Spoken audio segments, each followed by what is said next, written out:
Hey, welcome back to the show. We're figuring it all out together. Bring audio up on Mixer. Yeah, man, if I even knew where to begin.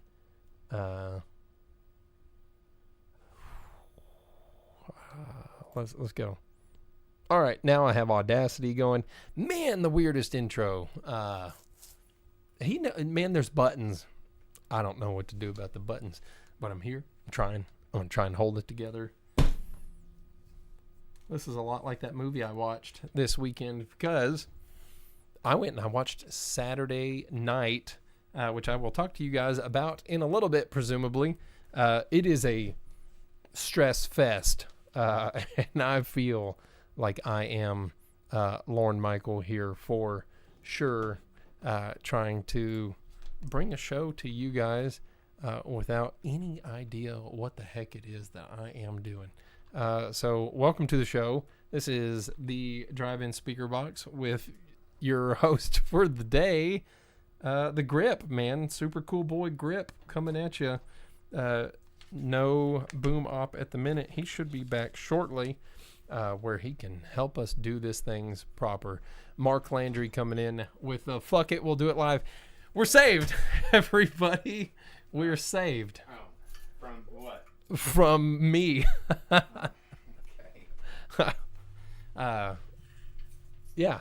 Well, here I'm gonna return the ship to the proper captain here, and back over to my mic.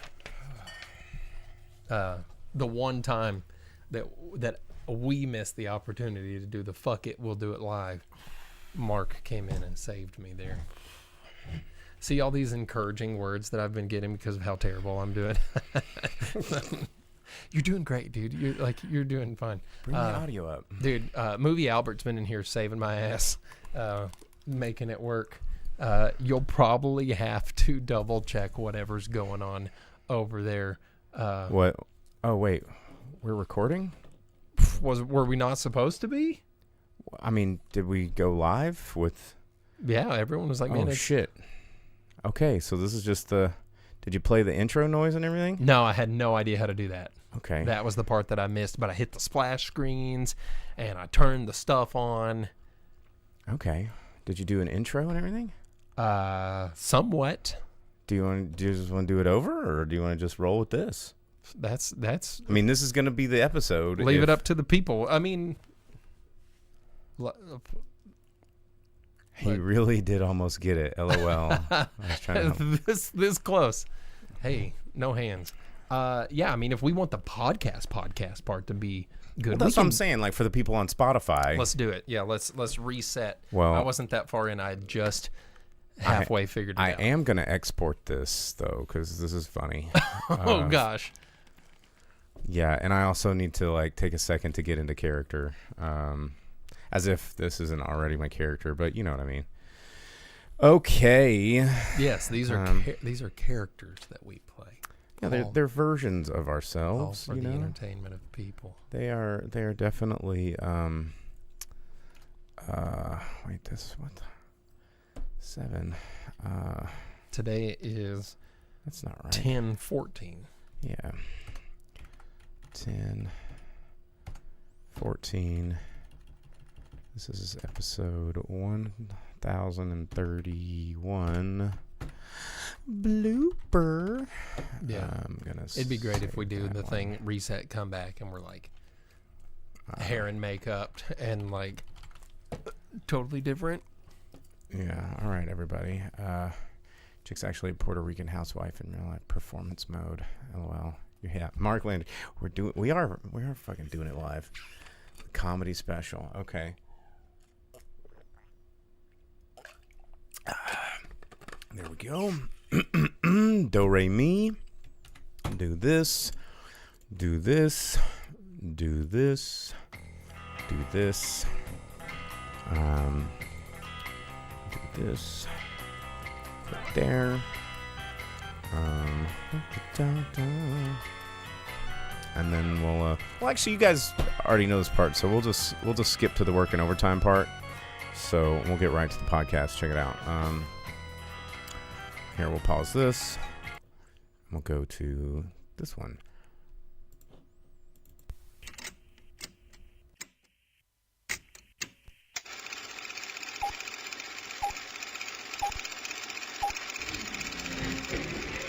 We've lined up the top stars from Hollywood and from all over the world to entertain you on a giant screen with the few colorful motion pictures you've been hearing about and reading It's about. showtime, folks.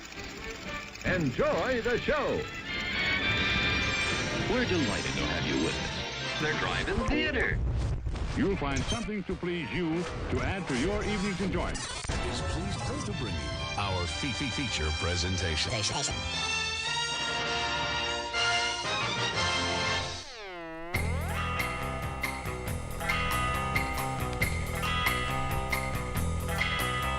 Good evening, everybody. It is just after 8 o'clock, 8:15 if you're tuned in live. You're tuned into the Drive-in Speakerbox podcast. I'm your host, Bo the Boom Operator.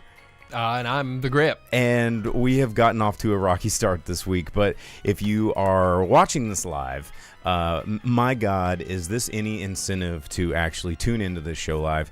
It has been a day, but we're here for another episode. We're going to be talking to you about movies like we always do. We both went and saw the same movie this week. We have not. Oh, dang. We have not talked about it in person. You went and saw Saturday Night? I sure did. I went and saw Saturday Night. What night did you see it? Yesterday. Okay. I thought about watching it Saturday night, but Sundays is my movie night, man. Yeah, the Sundays is when I go to the movies as well. So we're going to be talking about Saturday Night. It's honestly when I usually watch Saturday Night Live, too, is like the day reruns? after. Yeah. Do they do that? Yeah, now? yeah. Actually, sometimes now with like the digital stuff, you get some of the skits that they cut for time.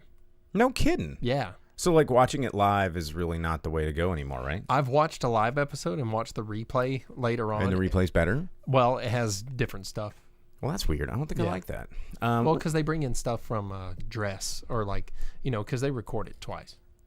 Not in the movie, they didn't. No. But we'll talk about that later. But if you are joining us live, thank you. We appreciate your likes, your subscribes, your all that stuff. Shout outs to all our people on Twitch who have been watching for the past hour of all the calamity that has been going on here in the studio. And if you're watching on YouTube or Facebook or wherever it is you like, thank you again. But if you're downloading this podcast on Spotify, which is why we did a whole redo for you guys, you spoiled podcast downloaders, think about jumping over into the video sphere. It's fun on Twitch, and we have a Discord channel. You can find all that stuff over on our link tree, driveinspeakerbox.com. And Dina over on Twitch just commented and said, what a perfect studio environment tonight for a Saturday night review. So that's what I was telling him, man, because Yeah. I was like, I was living that movie for a minute. yeah, it's that has been my past 3 weeks, honestly. Velvet Sand says the Fisher Price podcast kit for a White Guy skit was hilarious. Let's see. Cracked up at the real SNL this week. They did have a lot of broadcast problems, though. I mean, going live, which we do this live as well. This is a live show. For those of you that are just downloading the podcast, you're like, man, what a great show. It's so well put together and thought out and must be edited really, really well and polished. It's not. It's just we do this live every week. We go in and we barely even talk to each other about the movies that we see. You'll text me like, I saw this, and that's it. So, going live has its own interesting set of problems when you're doing a very script heavy and time conscious, put together, episode like what we do. A lot of podcasts are just like two friends hanging out, just shooting shit. And there's no structure. And I thought, for our show, we've been doing this for a really long time. The structure is important to keep people interested, because unless you're a celebrity, then who really gives a shit about what you have to say, unless you have some structure and something to keep people bringing them back every day. So before we get into all of that stuff with reviewing movies, let's do the first thing in our structure that we already do. These finger guns are telling us it's news time. So I have been absolutely strapped for time and sanity, so I didn't really write down any news. Jake has a piece of paper here that looks like it has probably news items of import. So let's jump into Jake's news. I got a couple of things, but in the pre-show, we joked that we were going to make it the my Warhammer hour. since, Oh, God. Since that was the thing I could talk about without getting into the stuff to talk about this show. But speaking of old Henry Cavill, man, just constantly in the news, this guy. He is signed on to do a Voltron live action show with Amazon. Have you seen that? No, So- but I'm breaking this down in my head because Because it's so many different things. Japanese anime, popular outside of the country, that is now being done by Prime MGM, that has their DEI standards, Yeah. hiring Superman, white British Superman, to be in said anime's live action adaptation about robot cats well, that fight aliens. And I think the thing to me that is also really confusing about it is, hasn't the Voltron formula been beaten to death? Like, I'm sure. We had a Power Rangers, obviously, as a Voltron riff. Well- and then you had Pacific Rim, which arguably could have been a Voltron riff. Super Sentai is the genre. Yes, exactly. There, and yeah, I think Super Sentai has been just absolutely beaten into the ground with so many. When are we going to different get our Super Senpai?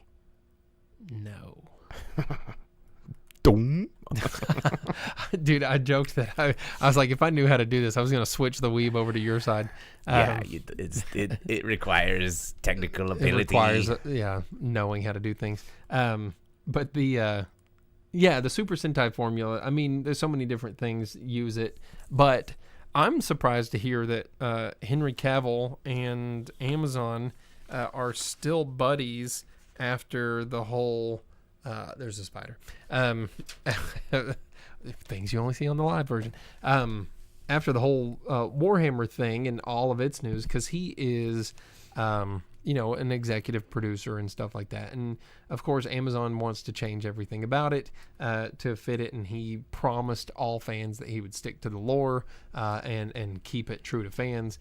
So now signing on to more things with Amazon is kind of a surprising move here, but also the fact that Amazon's going to make a Voltron. We will see how that one goes.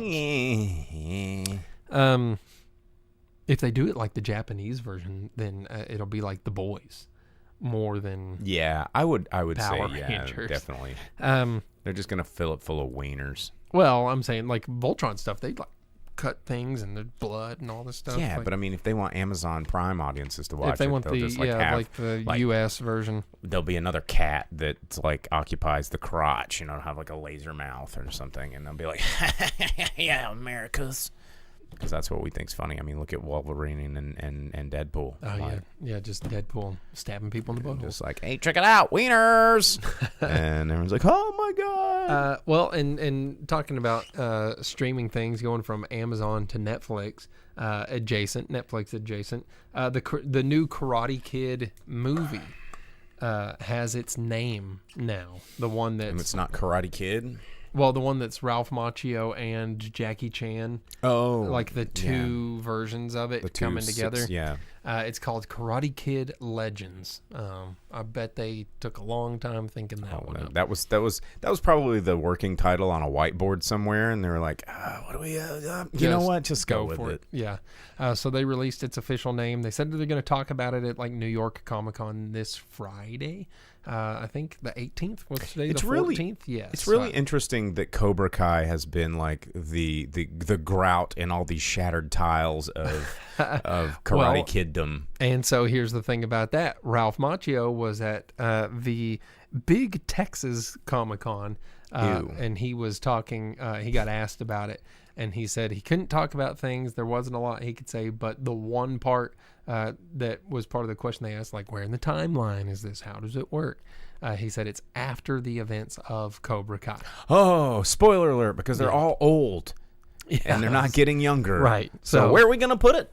Yeah. Well, probably after, because the place that makes the most sense. Yeah. It's going to be following the events of Cobra Kai. So maybe Johnny will just like turn around, whoop Ralph Macchio's character's name. What's his name? Danny? Daniel LaRusso. Yeah. just finally whoop him, and then he's like, "Screw this, man! I'm moving to I'm gonna leave the country again." I guess where? Yeah, China. Well, but what city was he in? It was like Shanghai or something. I think it was, yeah. Yeah. Because I was like, oh yeah, Karate Kid in a city in a country that doesn't do karate, and they and the taught whole the kid kung fu. Yeah, the whole reason it was called Karate Kid was because he watched karate on TV, and he's like, "I'm gonna beat these kids with karate," and they're like, "Karate's dumb, kung fu," and he's like, "Ugh." Yeah. That movie not great. So anyhow, yeah, for Karate Kid fans or Cobra Kai fans, that one's gonna be out there. For Jackie Chan fans, I do. Jackie Chan was arguably good in that movie, but the movie was not good. Well, yeah, Jackie Chan's rarely not good. He's always good. What's something that Jackie Chan's been in that you're not like, yeah, Jackie Chan's awesome? Very Little Things. Exactly. I mean, maybe Around the World in 80 Days. Was he in that? Yeah. Yeah, I don't think I like that movie very much. But it has your boy in it. Has a lot of my boys in it. But, what's his name? The dude from Hamlet 2. Steve Coogan? Yeah. Yeah. Isn't he in there? Yeah, but, Steve Coogan's been in a lot of stinkers, but I love Steve Coogan. Like Hamlet 2? Yeah. I love that movie. Honestly, I need to get a copy of, what was it? Tristram Shandy, the Cock and Bull story. That's a really, I want to rewatch that. I used to have a weird bootleg copy of it on DVD somewhere. I wonder if it's streaming anywhere. I love that movie, Tristram Shandy. It's for those of you that are listening to the show, and you ever want like movie recommendations, or when we're talking about movies that we like that aren't like new movies or really famous movies, that's one I really, really like. I discovered it a long time ago, and you couldn't find it anywhere, but it's basically a movie. The book Tristram Shandy has always been gone down in history as this unfilmable classic novel. Mm-hmm. But this movie is about a group of people trying to make this movie from this book, and it's also unfilmable. And it's Steve Coogan, and he's fucking perfect in it. And I think Rob Brydon's in it as well, because they always do stuff together. But really like that movie. Haven't seen it. Well, it's, talking about movies we really like, on your screen right there is The Wild Robot, and the first line in that little article preview is, "Are you ready to cry?" Which is true of that movie. I reviewed it for us, last week before? Can't remember. Not that long ago. Very sad, but very good movie. It has been talked about by the director that they are definitely planning sequels. So there's at least a plan for a second movie. I think there's when I looked it up, because knowing that it was based on a book after watching the movie, I'm like, I want to go watch I want to go read a book. And I tried looking it up at our local bookstore, and there was so many different ones. I didn't know where to begin on it. So I don't know how many of those books were wrapped into this one movie, because from the titles of the books that I saw, it all seemed like it was covered in parts of The Wild Robot, but I guess there is more.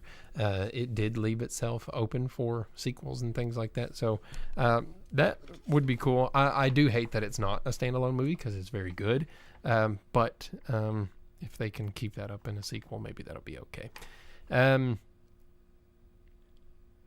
Also, things that maybe shouldn't is there is a new movie announced by Kevin Costner.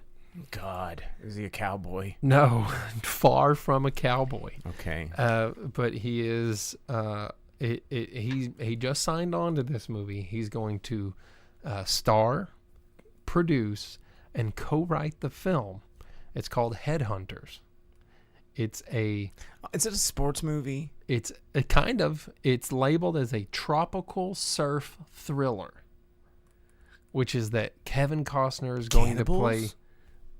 Kevin Costner is going to play a mysterious, a dude with a mysterious past, and he's an expat, and he's living in Bali, and he's searching for the big wave, and he's like, "Hey, dude, where's the big wave, brah?" And it's on a cannibal island. And so, Okay, are we even allowed to do cannibal stuff anymore? I thought that was so like it culturally doesn't say insensitive. anything about cannibals. But headhunters, Yeah, exactly. if they're not looking for athletes or looking for corporate workers, then they're eating people. So it does say that it's him helping people that are on surfing tourism trips to find the big wave, and while they're searching for the big wave, they come across an uncharted island off of Bali, and there are people that live there that don't want outsiders there. So it's the beach, but instead of drugs, it's cannibals. Yeah, or like those people that And the beach is a great movie. By live the way. off of India that that ship crashed there, and they killed all those dudes, and that other ship went to see what happened to them, and they were throwing spears at the tanker.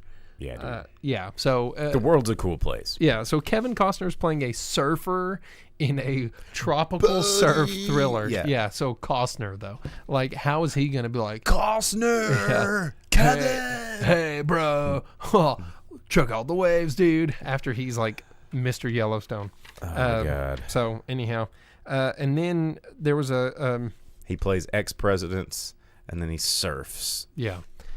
There was also a trailer for people playing roles that you're like, why did they pick this person in this role? There's a trailer for a movie called The Order. Have you seen this?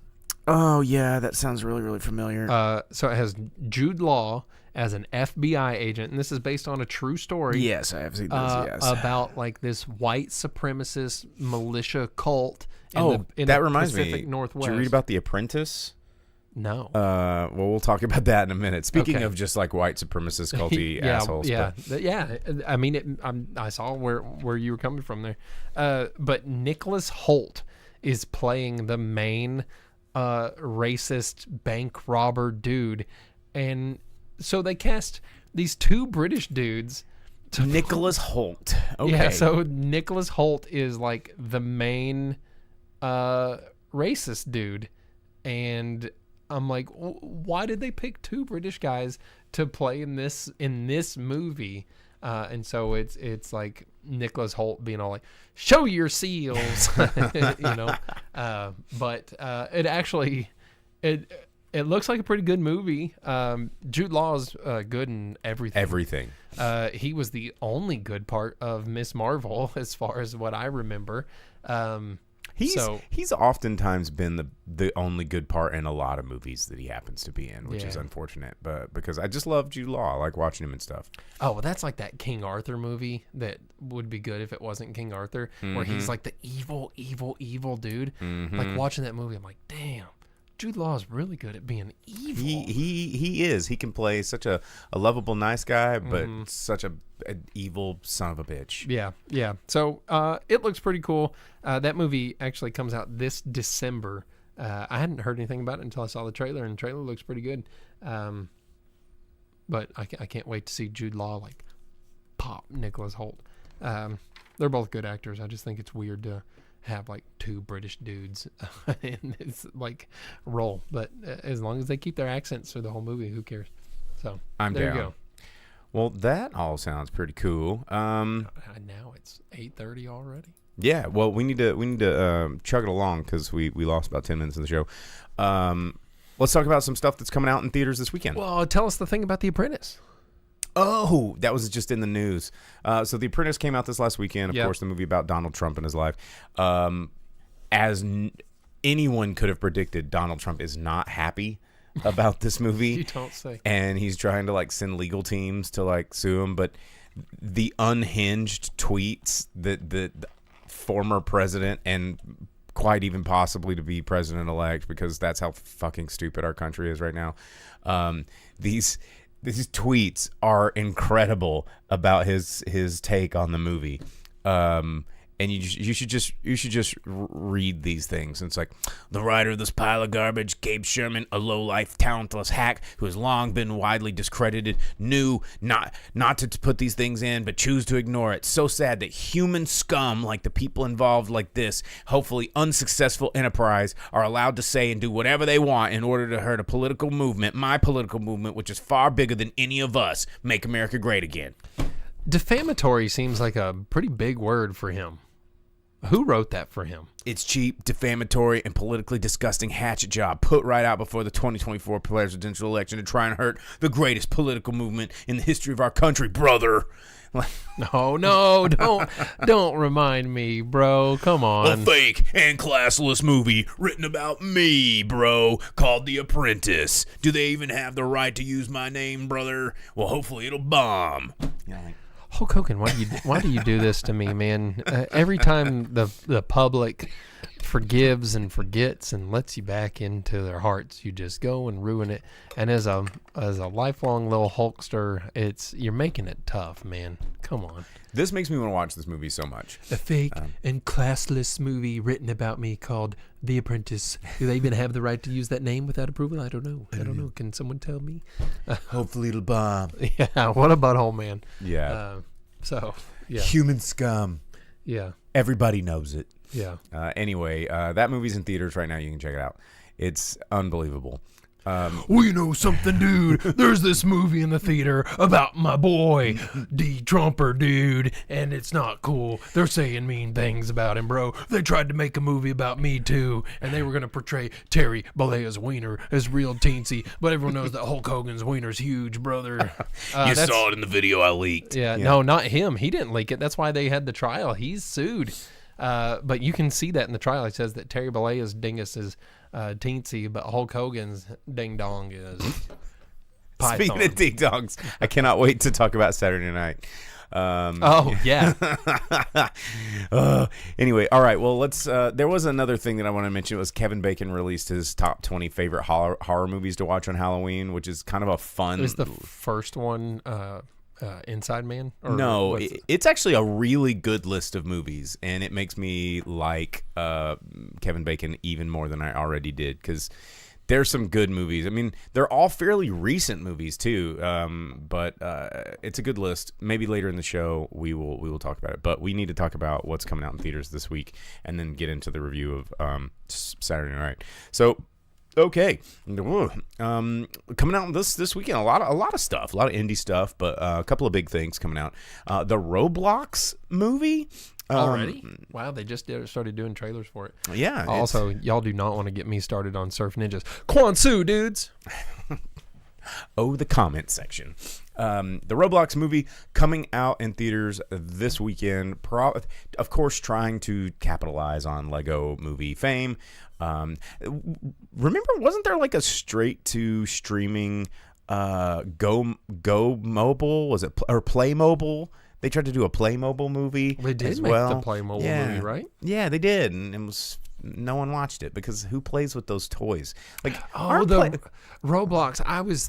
It's because what's the Minecraft is coming out. They just started the trailers for Minecraft. Yeah. This is Roblox. Yeah, it's the not Minecraft, but it's like the dollar store Legos, right? Well, I mean, lots of kids like Roblox. Apparently, Roblox is like big dollars, and like buying Robux is like a big thing for kids. It's weird.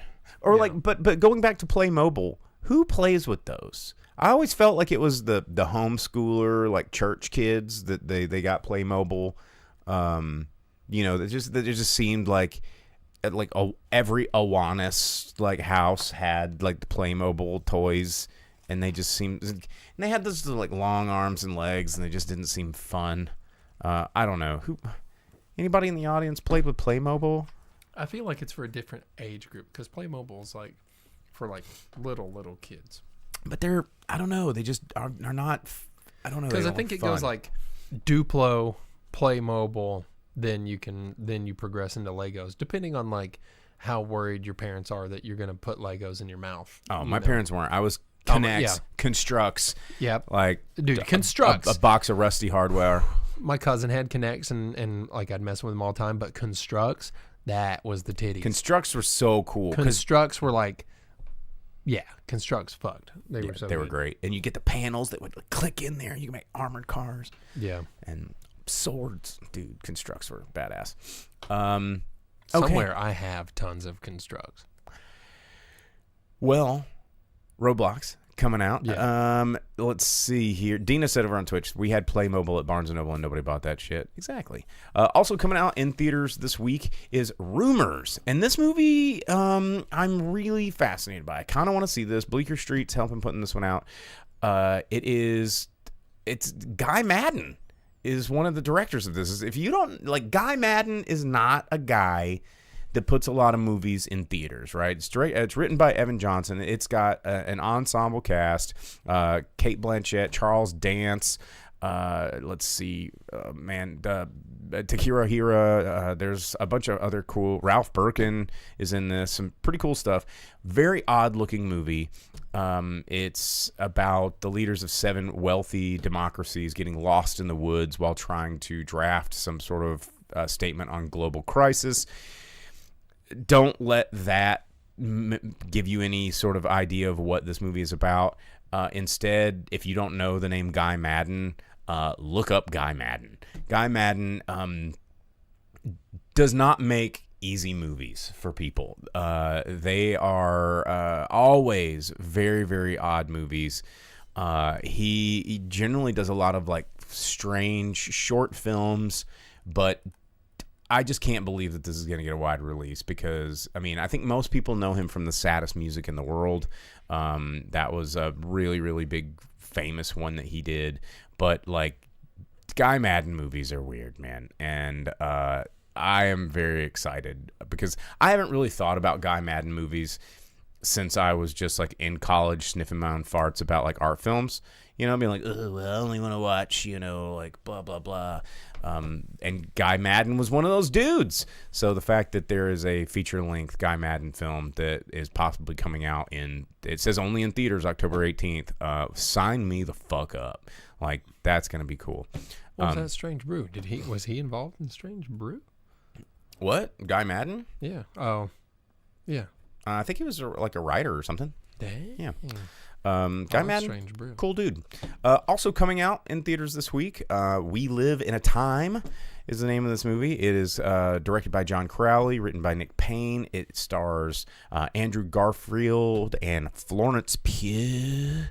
And it's like a romance movie. An up and coming chef and recent divorcee finds their lives forever changed when a chance encounter brings them together in a decade spanning, deeply moving romance. So yeah, it's I guess 10 years in the life of this couple, and not quite as poignant as another Michael Winterbottom film, which we were just talking about Michael Winterbottom earlier when I was talking about Tristram Shandy. But the Before trilogy, very, very great. I wonder if this movie with 2 British people in the leads is also going to have them not as British people. Probably. Because, yeah, nobody wants to hear that. All right, also coming out in theaters. No one wants to hear that. That's probably going to make a lot of money despite not being very good. Dude, I'm so jazzed that this movie's coming out. Like, I'm genuinely stoked that this movie is here. Is it so you can stop watching the trailer? Yes. Yeah. And it is Smile 2. If I see this trailer one more time, like, I have started to go skipping trailers recently because I'm tired of seeing this trailer. Mm-hmm. It's written and directed by Parker Finn. It's starring people that are in it. It's Smile 2. It's about this global pop sensation Sky Riley begins to experience smile shit and escalating horrors. Yeah. Dude, I firmly believe that they should not be allowed to show friggin' horror movie trailers before every damn movie. Like, I don't want to see it. Especially jump scare bullcrap trailers. But this one, too, it just looks so dumb because it's like the smile thing, but they're like, they chose you for a reason. And it's like clearly because she's like a big public figure. And it's going to put the smile through TV or have her do it on stage. And then it's just going to infect everybody and be like the demon smile thing forever. You know what's funny is, like, the Smile movies, we were just talking about this movie the other day when it was like the Denzel Washington horror movie. It was the only horror movie in it, and it was a financial bomb. but it's basically the premise of this, where it's like this demon that leaps from just bystander to bystander to like get to its prey. And it's Fallen was the name of that movie, which is a really good movie, especially around this time of year. So another right there on your list. Well, and this one too, they're like, we got to defeat it. We're gonna figure it out, and it's whatever, dude. This movie looks so stupid, and I'm tired of seeing the trailer. As James over on Facebook said, YouTube Premium equals no trailers. We're talking about in the movie theater. Like you can't skip the ads in the movie theater, and I have YouTube Premium, so I don't see ads on my YouTube. But I go to the movies. I go to the movies every week for you, and I have seen this. I haven't seen that part of the trailer. I've seen this trailer way too many freaking times, and I'm frankly super over it. Yeah. So I went to a movie just a few weeks ago. Every trailer before it was like a horror movie trailer, and I was like, I don't want to do this. And this one was the longest version of this trailer they had. And so then I was the only person in this giant theater too. I'm like, I hate everything. I hate everything about it. So I am actually very excited that this movie is going to be there, because no more trailers for it. No more trailers. Well, okay. Let's talk Saturday night. Jesus, Velvet Santa, come on, man. To answer Mark's question on YouTube, yes, we were talking about Fallen again. Ordered the DVD? Excellent. That's very cool. Tell me what you've seen it. You said you've seen it. You've seen it again. So I was going to say, tell me what you think. But I know that movie holds up because it's a great movie.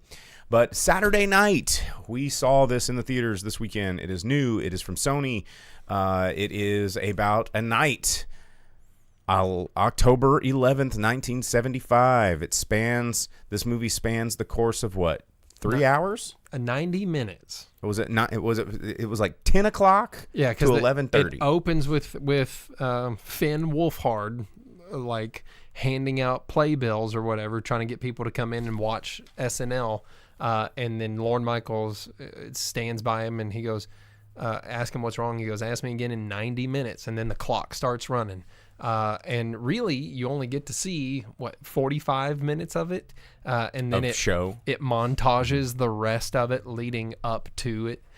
So it's like, we got 90 minutes, and for 20 minutes of screen time, 1 minute will pass. Yeah, that part was like very annoying. Because I don't think they understood how time works. But again, that's a very, very hard thing to do. This movie reminded me a lot of Birdman. If the Michael Keaton film that was all percussion driven and kind of going in sequence and stressful. Man, this is Stress the movie. It is chaos. It is stress. It is hectic. It is very real in terms of what people experience when they're putting on live stuff. Well, and Dan Aykroyd tweeted that this was pretty accurate. And it did not color him in a good light. No. And for him to even go, pretty accurate. Yeah, but it did say that like he was like a stud. Well, yeah, back in the day, yeah. I mean, but this Fred Garvin, male prostitute. This movie was really, really interesting, and what amazing casting. This is something that I really enjoyed about this movie. The entire length of this film is that they did not cast based on celebrity status. They did not cast based on like, oh man, these people are like up and comer, famous. Like they cast these people because they are playing the roles of people that we all know and have risen to stardom. And they were able to execute some of these characters. Well, yeah, because the only people you would recognize in the movie at all is Dylan O'Brien and Lamorne Morris, and they both actually did really, really good. Dylan O'Brien was Dan Aykroyd. Oh, Matt Wood's John Belushi. He looked so like John Belushi. He sounded like him more than he looked like him. But he still had the build. And But yeah, Dylan O'Brien as Dan Aykroyd was stand out because he was very good at that. He was a very good Dan Aykroyd. Lamorne Morris absolutely nailed Garrett Morris. And I will say that Corey Michael Smith's Chevy Chase, while he didn't quite look very, very close to Chevy Chase, he had the attitude. He was such a dickbag, and just like Chevy Chase. And and the guy that they cast, Gabriel LaBelle, looked exactly like Lorne Michaels. And there was a couple young Lorne Michaels.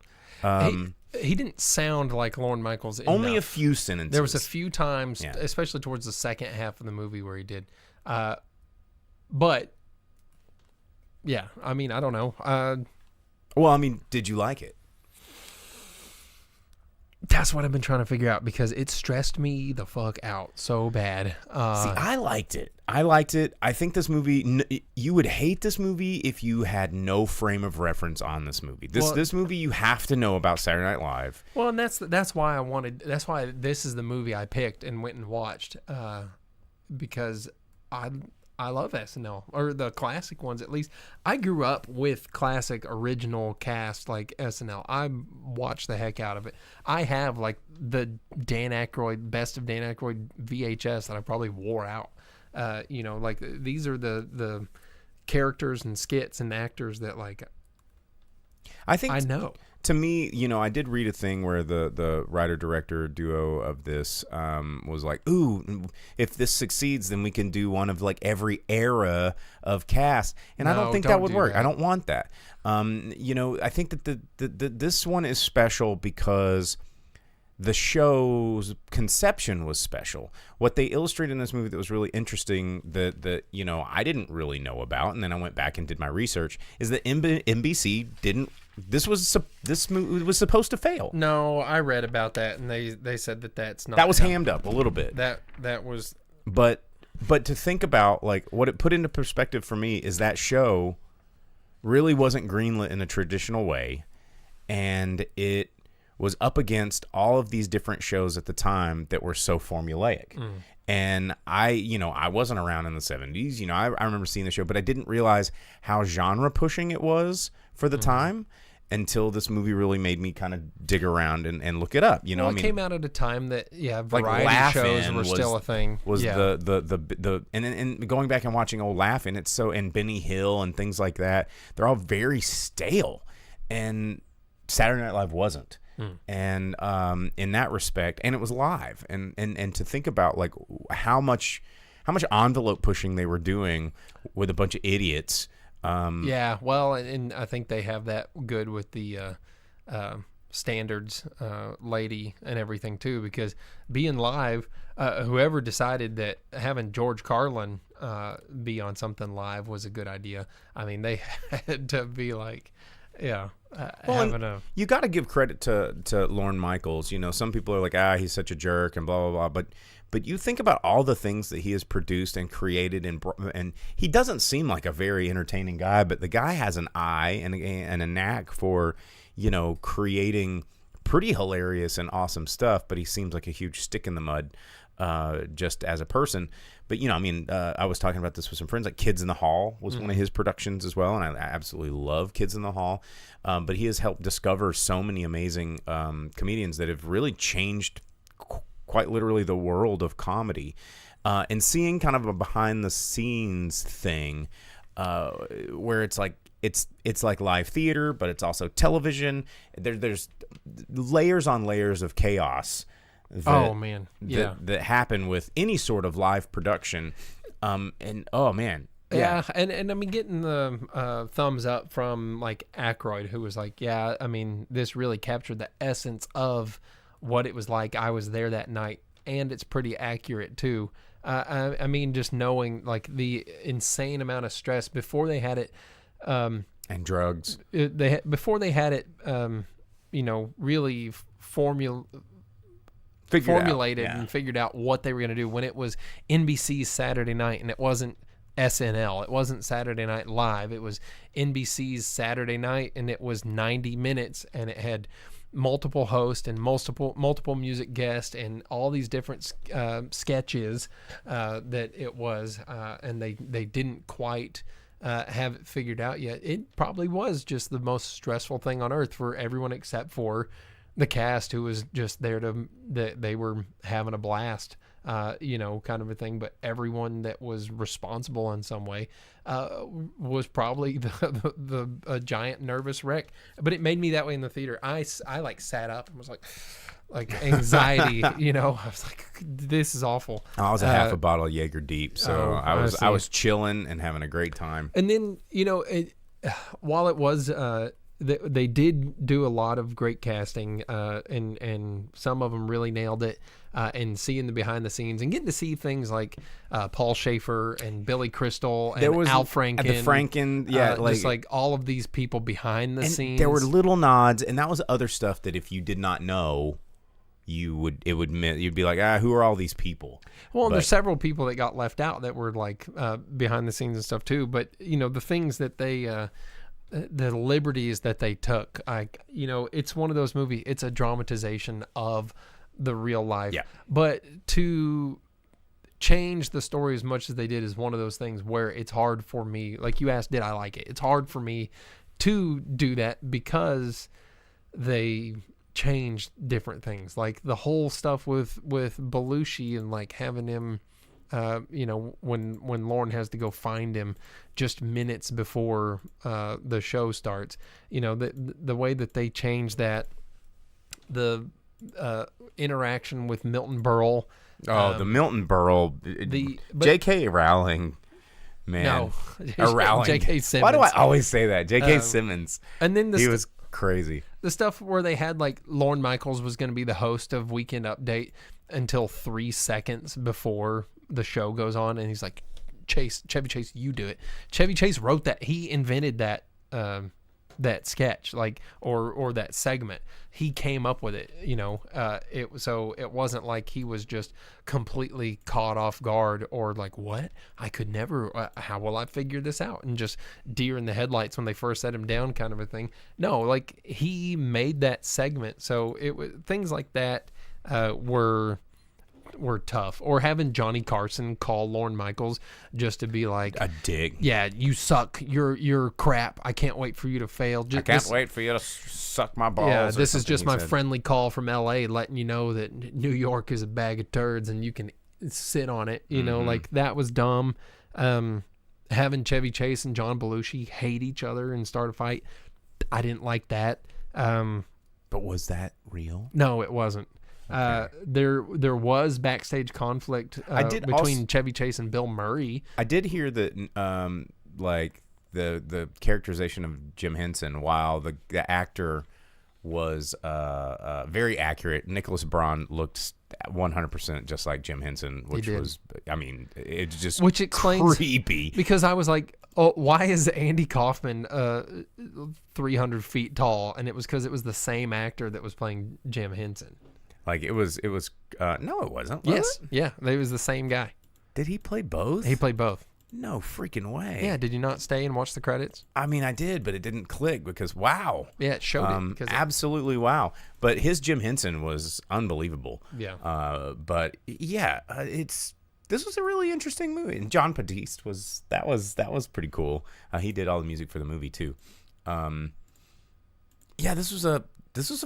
I thought this was a fun movie, man. I thought this was a really fun movie. I don't think I would recommend it for everyone. No.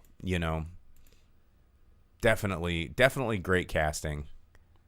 You go by and there's a lot of side-by-side. You can go to the IMDb and look at side-by-side photos of everybody, and it's kind of interesting to soak that in. Merle asked that he says Carson tried to blacklist competition, which is weird because he didn't do Saturday nights. No, he did not. And they do explain that the reason that SNL was brought to air and everything is because Carson was in a contract conflict with the network. That part was true. But the whole thing of like them hoping that SNL failed, that's fabricated. SNL was brought in because they needed a block of time to fill. Yeah. They wanted something to make money and everything. They weren't hoping it failed so that they could show Carson reruns. They were in just a way gambling like crazy. To win their contract negotiations, but it was something to fill in time to make up for the lack of Johnny Carson, because he decided he did not want to do nightly shows but wanted to only work a couple nights a week, which is how late night's done now. They don't work Monday through Friday. They don't do shows every night. They'll record several shows in a day and pretend it's the next day. Maybe sometimes only coming in to film like the news of the day segment kind of a thing. But whatever. So the bending of the truth is always the hard part of biopics. When I know parts of the truth, that's hard for me, like Bohemian Rhapsody. You went on a tangent about that. Oh man, fuck that movie. And then like this one's not as bad. It's not as egregious as, why do these spiders keep showing up on my microphone? But anyhow, it's not a bad movie. It's a fairly good movie. But it's stressful as heck, and it's hard to say that it's a true story when it's there's big liberties taken. But that's the difference between a biopic and a documentary. This wasn't a documentary, so I guess that's true. Well, okay. Well, we're almost out of time, so we got to do the box office roundup before we get out of here. We're going to turn it over to Jake. He's going to give us the top 10 movies in America, starting with number 10, moving our way up to number 1. These are mostly domestic box office totals. We will throw in some global numbers for some of the big boys there. But lots of new movies in the top 10 that opened up last week that we mentioned. So, take it away, Jake. All right, opening at number 10, The Apprentice, Donald Trump's most hated movie. It opened up to $1.6 million. If you live here local, that is something we have at our theaters. It's only in 1,700 of them, so if that's something you want to see Sebastian Stan be the orange man, there it is. And then at number 9, Nightmare Before Christmas re-release, $2.4 million. That movie and its licensing just makes so many dollars constantly. It does constantly. And then at number 8, My Hero Academia, You're Next, in its opening week brought in $3 million. I'm sure that is pretty amazing for an anime movie, because so many anime movies did They always get so jazzed about, $4 or $5 million. I'm sure $3 million is perfect for them. And then at number 7, climbing from the number 19 spot, because it was only in like 2 theaters. Yeah, the movie we just talked about, it gained 2,288 theaters, so it's in 2,309. So that was in 12. It was in 21 theaters, something like that. So Saturday night. In its third week out, but first week of wide release, brought in $3.4 million, bringing its total up to $4.1. Not too many dollars for that one, but it has been getting mostly positive reviews, I think, and I'm sure it'll be a movie. I think that's going to be one that's going to like blow up a lot more on streaming. Yeah, I think a lot of. And what if it streams on Peacock? That would be hilarious. And then at number 6, Transformers 1. Another 3.7 brought in by it in its fourth week, bringing up to just under $53 million in the U.S. Another 58 worldwide, so it's up above $100 million. I don't know if that's good for that movie or not. I would sure. think no, because I imagine Transformers and having names like Chris Hemsworth attached to it, they were wanting probably throwing out lots of big dollars, a lot more money. Yeah, but who knows? And then at number 5, opening at the 5th spot, Piece by Piece, $3.8 million brought in by that one from Focus. I thought that would have gotten a little bit more just because of Legos and Pharrell, but that's the Pharrell. Mm-hmm. Oh, I see. I don't remember seeing it at our theater. I don't remember seeing it at our theater. It's either. only in 1,800 theaters. Yeah, it's not super wide release, but I didn't check it. I only checked our AMC, so I don't know. It wasn't a bad theater average though, so people are seeing it. And then at number 4, dropping from the top spot, Joker Folie à Deux, $7 million brought in by that one. Second week out, it's only brought in $51.5 million. Another 113 across the globe, so it's at $165 million right now. I don't think it's going to go farther than that. Yeah. So that movie is not getting positive. You've given it the most positive review Well, that have I've you seen. also noticed ever since my last week's show that I've seen more reviews starting to pop out that kind of agree with my assessment of this movie? So, Dina pointed out that it had an 81% drop. I did see a article that said that it's one of the biggest drop-offs ever. Yeah. And then at number 3, holding the number 3 spot, Beetlejuice, $7.3 million brought in by it in its 6th week And now out. available at home. Yeah. You can.